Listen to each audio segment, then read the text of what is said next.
Sure.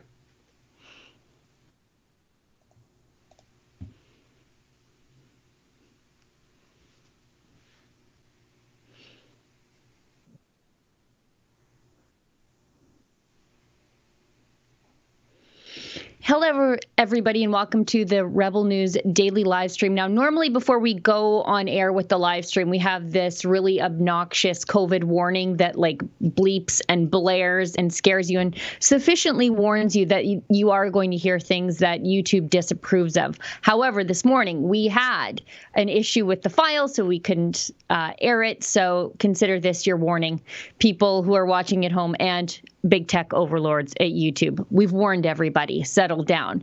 Anyways, getting on to the news of the day. As I said, this is the Rebel News daily live stream. And I'm here with my friend and colleague and Alberta-based reporter, based actually out of Calgary, Adam Soos. Adam, how's it going?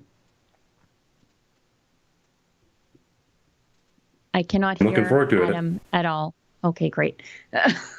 Adam, maybe you can say that again. I didn't hear you, which leads me to believe that the people at home didn't hear you either. I said I am happy and everything is going well. I'm happy to be here chatting with you, chatting with some folks about the stories today. Okay, Adam, I'm just going to let you know, I'm going to ask you maybe to move the show along as it goes, because normally I do a great deal of research before the show starts. And by a great deal, I mean an hour prior to when the show begins, but not today because I was in meetings at work for some of the other work that we do at Rebel News and in conjunction with the Democracy Fund. So I'm flying a little blind, but I do know off by heart all the stuff that we need to tell people to do before we start the show. And that is that this live stream that you're watching right now, it used to just be hosted on Fridays, just hosted by Ezra Levant. The pandemic struck, and then everybody sort of got stuck at home, and so did we. We couldn't fly around and do the stories that we wanted to do, but it sort of worked out well for us because all news ended up being local and changing very fast all the time, and sometimes the best way to deal with news that changes very quickly, sometimes day to day, was to just sit down and talk about the news as it was happening instead of in a fully produced video that might come out the next day, and then all of the things have changed somehow in between the time you shot the video and then it goes out the door. And it was a great way for our supporters to support the work that we do without being forced to do it the way Justin Trudeau makes all Canadians support the unwatchable CBC and the failing mainstream media.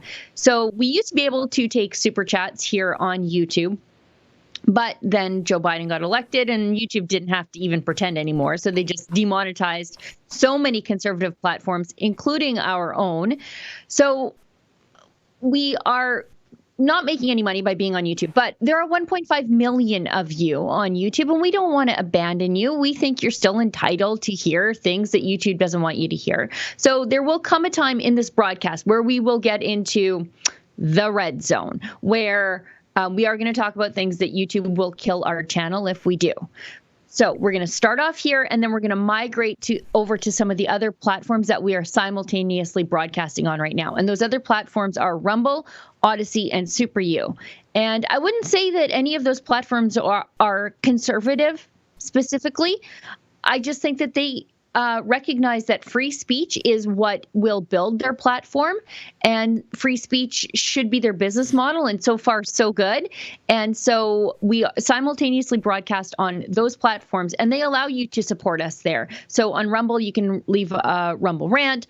On Odyssey, there's hyper chats, and there's a bunch of different ways to do it, including by giving us some regular old fiat currency, or if you feel creative, you can leave us, it's a library cryptocurrency, a chat in that form, or over on Super U Shout. And if you do that, then one of our producers or helpers will send us those comments and we'll read them on air. And I think that catches us all up and should bring us to one of the latest things that climate change can do, because there's nothing climate change can't do, and that is give koalas chlamydia. I can't even believe this, but I read it in the CTV. Yeah. It is the weirdest thing, and it's just like the extent to which they'll stretch. Like, it's literally like a '50s commercial. There's nothing it can't do. It'll sell more Teslas. Oh wait, it does do that, but it'll do all of these magical, wonderful things and these terrible things too. I don't know if you had a chance to read through this whole article by CNN, but the full thing is koalas are dying from chlamydia and climate change is making it worse. It's just bad journalism. The article itself has nothing to do with climate change making chlamydia worse. It's literally not the subject matter of it. There is a chlamydia epidemic in Australia affecting koalas to such an extent that it is affecting reproductivity, and there's a chance that these koalas may go extinct. Tragic situation. One paragraph in the middle of this article basically says that, oh, and by the way, climate change is causing more brush fires, which is also affecting koalas. Pandas, koalas, same difference. But that's the entirety of the connection to climate change. Like, it's like a community is being affected by this crime over here, and there's also this disease spreading through it. That doesn't mean there's necessarily a correlation, but climate activists have to make a correlation even where none exists. It's funny, for all this talk of trust the science, when you read through this article, it's a pretty fact-driven article about chlamydia spreading through koalas. And then there's just one bogus paragraph tying the whole thing together and be like, oh, there's also brush fires, by the way, so climate change is bad. I find it amazing the extent to which they managed to make everything about climate change, every single issue. Like you said, climate change can do everything. Sheila, what do you think about this? I'm reading the CTV version, and yeah, it gives us the whole, like, how does chlamydia spread, in case you didn't know. But yeah, it says, when faced with the threats to the koala's habitat, so I guess this is the tie-in with forest fires or grass fires, and food supply, chlamydia might seem like a secondary issue. A little bit, yeah. But with the numbers dwindling, experts said reproduction has never been more important. There are two varieties of chlamydia in the Australian koalas. I can't even believe this is a real story. One of which, I'm not even going to bother trying to pronounce, is almost entirely responsible for the most severe cases of the disease in the population. And it goes further, like, up. In the story, it talks about how quickly chlamydia spread, which should be a lesson for our more promiscuous human friends about how it went from, like, just being, slightly prevalent. Yeah. In 2008, there was a very, very low chlamydial prevalence in about 10% of the koala population in New South Wales. And then by 2015, that had gone to 60%. And now 85% of that koala population is infected with the disease. And apparently this is affecting reproductive rates. And I don't know how this is linked to climate change, except for the fact that apparently their habitat is smaller and they aren't reproducing. So these animals that have never evolved beyond eating eucalyptus, by the way, and that's the real problem here, they just decided, no, this is all the evolution we're going to have today. Thank you very much. And they're dying out. And it's like pandas. These are animals that never really evolved beyond eating bamboo, and the bamboo, they don't get a lot of nutrient from anyway. Yeah. And so this is natural selection taking place, and somehow it's climate change's fault. Yeah, nature's D students, pandas and koalas. It's incredible. Like, they don't even go, it's such lazy writing too. It isn't even like, it's like worse than 1984. They don't even have to, like, make it compelling. Like, they don't go into a whole argument about how brush fires have isolated populations and therefore there's like you could actually probably weave a reasonable narrative into this. They could have worked harder. They're just lazy. They just add one paragraph, be like, yes, also the climate. And I was thinking about this yesterday. It was another thought that I was having, but it certainly ties in. Where are all that, and people have tweeted about this and talked about it at length, with all this climate business going on in Europe, everyone flying their private jets over there. What happened to all these conversations and world leaders getting together to solve world hunger and these other issues? Well, the problem with that is when you're trying to take in millions and millions of dollars, billions of dollars to end world hunger, and you're not ending it, there's a clear lack of results. With climate activism, they've shifted all their focus to climate activism because realistically, all they're doing is taking in money and they don't have to show anything. There's no sort of concrete end goal. So they're continuously taking in all this money, putting in these stories about how we're killing koalas because we drive trucks. And they just managed to make everything about this. The clap because we drive trucks. Like, it's even more ridiculous than that. Yeah, rural Albertans are responsible for koalas dying in Australia. I think it might be Avi's fault. We have to call Avi, see what he's doing down there. See if he can help the koalas.com or something. It's just so unreal. Crazy. Yeah. And go ahead. No, go ahead. I like that graphic that AD just put on the screen there. Coronavirus, they're tapping in climate change now. How many people who called this stuff from the very beginning said that, like, when we start to get over this, like, you're starting to see Ontario, Quebec, some of these other places drop these vaccine mandates. Some good news starting to unfold anyways. We've got some great cases in court through our initiative fightvaccinepassports.com that are looking very promising. It seems the tide is turning. So Pfizer's made their billions. We won't talk about this too much, but these companies have made all their money. The society is generally kind of shifting a little bit, perhaps. Won't talk more about that per the terms and conditions. But now they're shifting to the next thing. And dozens of people have been saying this the whole time. The next thing, they're going to be back on climate change lockdowns, all that sort of good stuff. Yeah, they sort of figured out how and they figured out that lockdowns work, right? And they point to it. They say, oh, you guys, during 2020 and part of 21, greenhouse gas emissions dropped. Well, yeah, because you sent everybody home and said they couldn't go anywhere. And so they're like, oh, you know what that means? Climate lockdowns work. So let's do that, because it's like they're always looking for the next existential crisis they use to control your life. It used to be climate change, then all of a sudden it was COVID, and now people are realizing the COVID doomsday didn't manifest, so let's go back to the one with the longer timeline. That's less simple to gauge, but also it's also weather. Like weather, everybody is affected by strange weather all the time because weather by nature is strange. So they're like, no, that's climate change. Cold weather, climate change. Hot weather, climate change. Drought, climate change. Flood, climate change. Everything's climate change. Chlamydia, apparently, too. So live and learn, Adam. Live and learn. It's going to be interesting to see. We should make a list of all the things and do like an ad for climate change, all the miraculous things it's capable of. And the kicker in all this is these people are often those who profess to be the trust the science crowd. If you applied an ounce of scientific critical thinking to most of what they say, it's pretty darn laughable. There's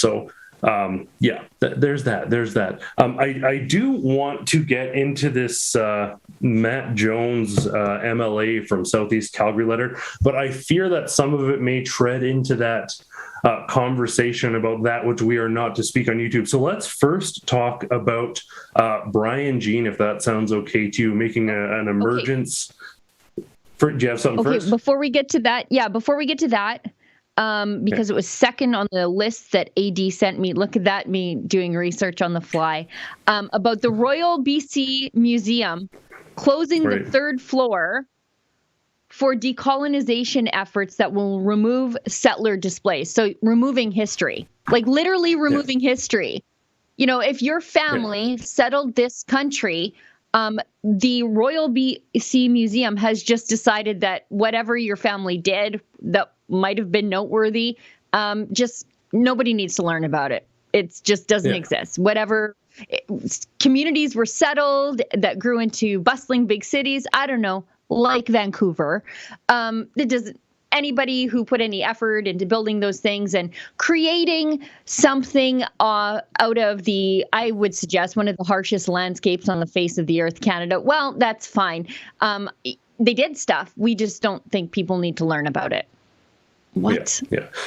it's this perpetual, and it is, again, 1984. It's shocking how much of that just keeps coming up, but literally erasing history. Like, whether history is bad or good, you can learn from it. So destroying it all together is extremely problematic. Now, don't get me wrong, I have no problem with sort of the asterisks when someone's been caught using steroids in baseball. Like, if you want to incorporate a piece about, let's say, residential schools or something, so that it's like, well, there's this too, you can learn more about history, and you can incorporate that component of history, but altogether erasing history, tearing down statues. Half the time, these people are the people who were fighting for the liberation of slaves in the United States and came to Canada. We've seen people who were abolitionists who've had their statues torn down because by our standards today, they don't meet those criteria. Particularly for Western Canadians, this was often seen as one of the hardest places in the world to come, and people came out here and they made something. That's why they gave the land away for free. Exactly. They literally gave the land away for free because nobody would live here otherwise. This is just so awful to me to see. Sorry to interrupt, but I live in what's called Kalina country. So it's northeastern Alberta into like northwestern Saskatchewan. And it was that part of the country that was miserable. It's where like the grassland crashes into the boreal forest. So you have to clear everything by hand at the time, and largely Eastern European settlers coming in waves because it was your chance to be a kulak. Like the landowners back home, if you were a peasant, you could come to Canada and you could be just like them. And so for them, they were willing to live in a house made of sod to create something. To break the land. Yeah, there's a sod house. I mean, that's Ukrainian Village. My kids do summer camp there, by the way. And it's so important that is recognized because so many of those people came here in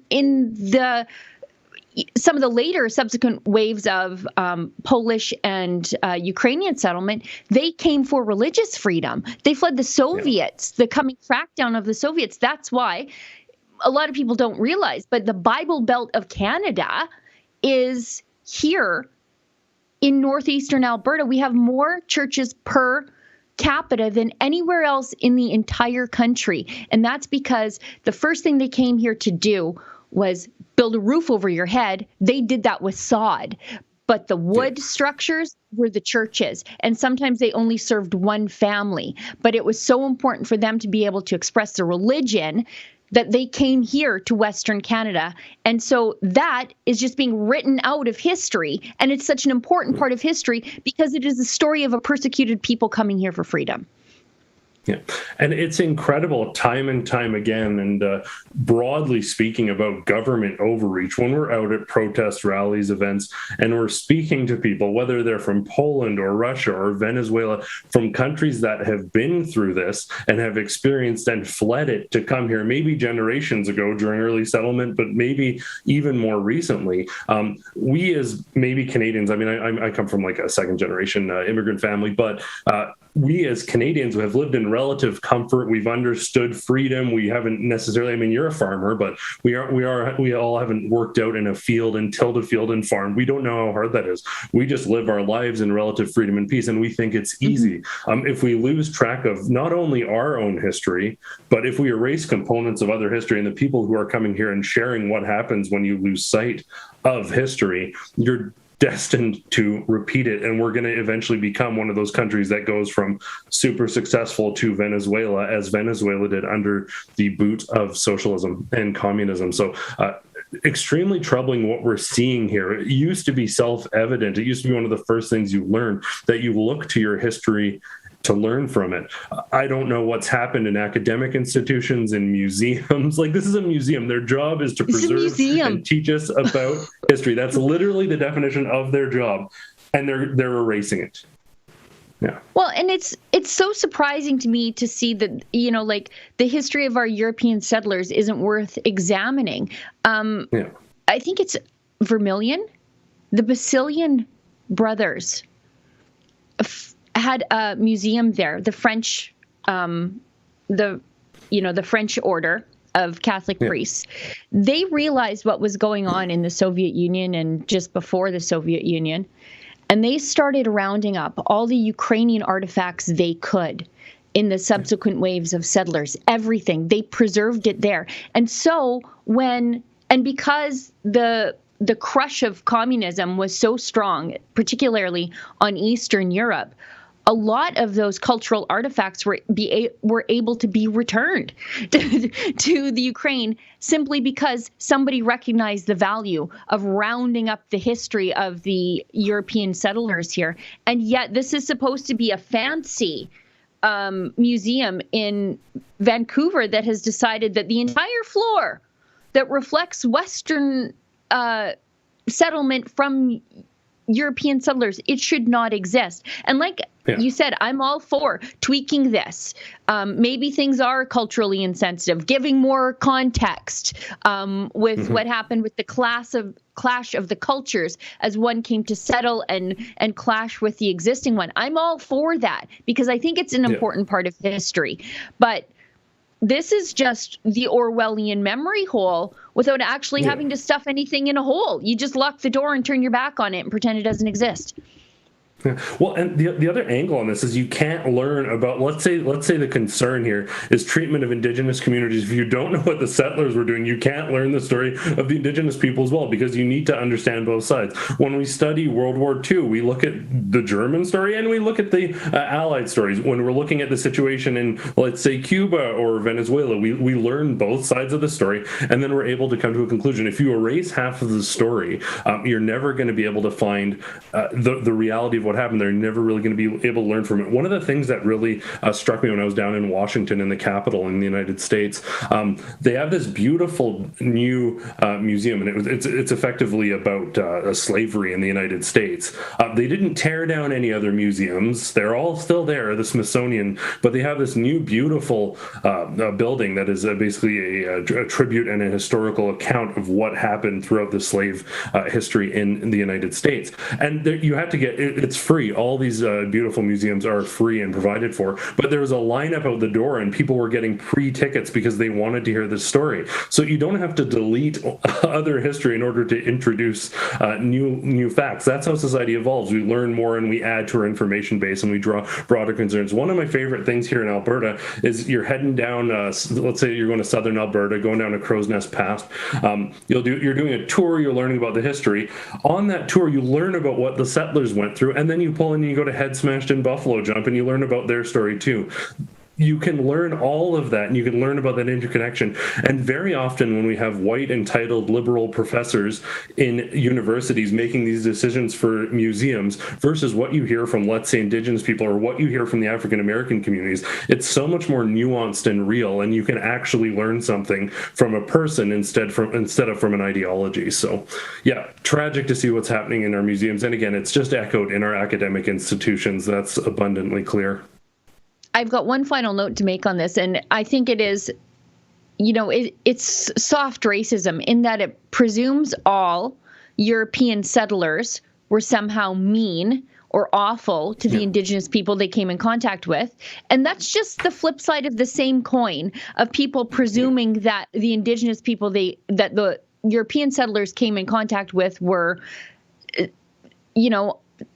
uncivilized savages. It's the same coin. It's just presuming this entire group of people, by virtue of where they come from, are bad. And like you said, this is far more nuanced than academia wants us to believe. And I think you're dead on there too. One of the things that we as a society, I don't do it, but people do it generally. I know often the institutions that attempt to be very pro-Indigenous or pro-Indigenous culture, they treat that entire community just as they treat the European immigrants, as though they're one block of people with a unified identity.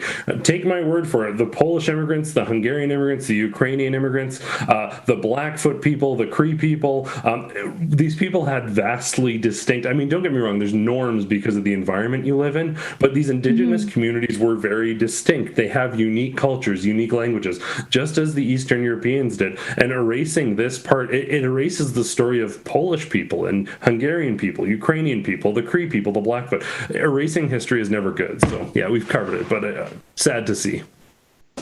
Okay, I'll let you queue up the story that you want to talk about, but I think this ends our YouTube safe content. And might I suggest that everybody who is currently watching, we don't want to say goodbye to you. If you're on YouTube, we want to say see you in a minute over on Rumble, Odyssey, or Super U, because we're going to talk about things that YouTube says you shouldn't hear, but we think you should be able to hear the news and then make up your own mind instead of having the big tech overlords in Silicon Valley make your mind up for you.